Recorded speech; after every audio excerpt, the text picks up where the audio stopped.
Cold dread files, real cases, one frame, one detail the world almost ignored.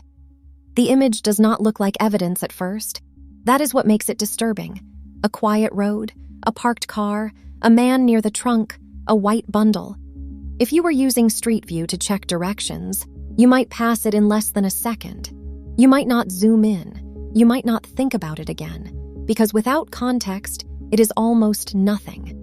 But months later, police looked at that same frame differently, and the street stopped looking ordinary. That is the first question in this story. Not who the man was, not what police already suspected. Just this: what exactly did the camera capture? In October 2024, a Google Street View car drove through Tajueco, a tiny village in Spain's Soria province. It was not there to investigate anything. It was not following anyone. It was doing what those cars do: drive, photograph, move on. The camera captured walls, doors, parked cars, and the quiet geometry of a place where very little seems to happen. But one frame stayed behind: a man near the open trunk of a car, a large white bundle, a street so empty it almost looked staged. And the strange thing is, the camera did not know. It did not slow down. It did not call anyone. It did not understand the shape near the trunk. It only kept the image. Tajueco is not the kind of place where people expect a national headline to begin. It is small, quiet. The kind of village where a passing car still feels noticeable, and that is why the frame feels so wrong once you know it exists.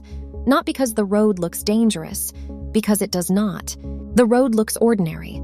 Stone walls, still air, a parked car, an open trunk, almost peaceful. Real horror often works like that. It does not announce itself when it happens. It waits for context. And before that Street View frame meant anything, someone was already missing. According to public reporting, a Cuban national living in Spain had been reported missing in November 2023. A relative had received messages from his phone. The messages said he had met another woman. They said he was leaving Spain. They said he would get rid of the phone. On paper, that sounds like a person choosing to disappear. But families do not only read words. They hear rhythm. They hear habits. They hear what someone would never say. And to the relative who received those messages, something felt wrong. That small feeling matters, because in many missing person investigations, the first alarm is not a scream. It is a sentence that does not sound like the person who supposedly wrote it. So the story did not end with those messages. It began there. Police started looking. Statements, phone records, searches, people connected to the missing man. A trail that moved the way real investigations usually move, slowly, quietly, piece by piece. No dramatic reveal, no perfect clue falling from the sky, just fragments. That is another reason the image matters emotionally. By the time the public saw the frame, the case already had a private history. Someone had disappeared. Someone close to him had spent months wondering whether fear was intuition or overreaction. Public reporting also suggests the investigation kept widening through records, local searches, and the relationships around the missing man. There is something especially heavy about that phase of a case, because it is made of ordinary actions that slowly stop feeling ordinary. Looking again at a phone, asking again about a route, rechecking who said what and when, returning to the same timeline because you still cannot make it settle. That matters because it changes the role of the image. The frame did not create the case. It entered a case that already had pressure, already had doubt, and already had people asking whether a story told through phone messages was hiding something else. Then one of those fragments came from a place nobody normally thinks of as a witness: Google Street View. A mapping car had passed through Tajueco. One road, one moment, one frame. Public reporting later described that frame as showing a man near the trunk of a car with a large white bundle. Some reporting also described another image involving a white object being moved in a wheelbarrow. And this is where we have to slow down and be careful. This is a real case, a real person, a real family, and real investigations are not solved by internet certainty. The frame is powerful because it looks so incomplete. It does not tell you who the person is. It does not tell you what is inside the bundle. It does not tell you what happened before or after. It only gives you a frozen second that suddenly becomes difficult to dismiss once the rest of the case begins to gather around it. Some headlines treated the image like the key that broke the case open. Other reporting was more restrained. Later, police comments pushed back on the idea that the Google image alone solved everything. That matters, because real investigations rarely work like movies. They do not usually turn on one perfect screenshot. They build, message by message, search by search, statement by statement, frame by frame. If this were edited like a cheap twist, the frame would shrink the case instead of deepening it. What makes it powerful is that it seems to lock into other evidence already moving around it. Phone records, location, silence, suspicion, a frozen second that suddenly stops looking harmless. And there is another reason the police caution matters. The image is easy to overread once you know the outcome, but real investigators have to move in the opposite direction. They have to ask what can be supported, what cannot, and what only seems obvious after the fact. That is a harder discipline than internet certainty. So the Street View image should be understood for what it appears to have been. Not the whole case, not a magic answer, but one clue among others. A clue that may have helped focus attention. A clue that may have changed how some details were interpreted. A clue that could not rewrite itself once people knew where to look. That is the power of context. Look at the image without knowing the story, and you may see almost nothing.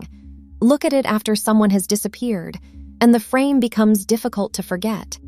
The camera did not accuse anyone. It did not prove everything by itself. It only captured a moment that could not later change its version of events. Eventually, the case moved beyond a strange image online. Spanish police arrested 2 people in connection with the investigation. Public reporting said human remains believed to be linked to the missing man were found in a cemetery area in Soria province. And that is the moment the story stops being an internet mystery. It becomes what it always was. A real missing person case with a real human cost. It also reminds us what the image could never do by itself. It could not tell the whole sequence. It could not speak for the victim. It could not answer every question the public wanted answered. That is why the frame lingers. Not because it is cinematic, not because it is sensational, but because it looked so ordinary before anyone knew what to ask of it. Most of us use Street View casually. We check a hotel, a road, a house, a restaurant, a parking spot. We move through frozen streets as if nothing inside them can touch us. But those images are not empty. They are moments.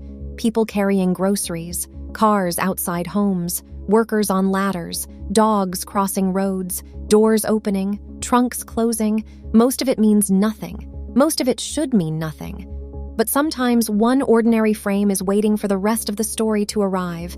And once you think about that, public imagery starts to feel different. Not cursed, not magical, just full of unnoticed human seconds, each one too small to matter until another fact attaches itself to it. That is the deeper unease here.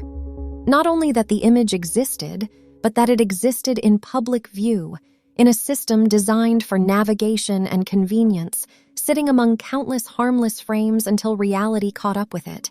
That is what makes this case unsettling. The camera passed once.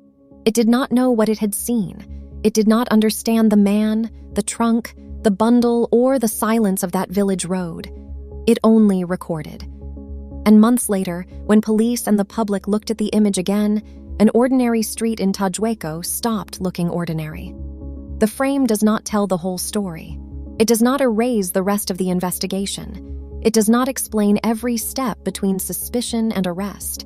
But it leaves behind a question that is hard to shake. How many other ordinary frames are sitting online right now, quiet, unnoticed, waiting for context? How many roads still look normal only because the rest of the story has not reached them yet? That is the darker thought this case leaves behind.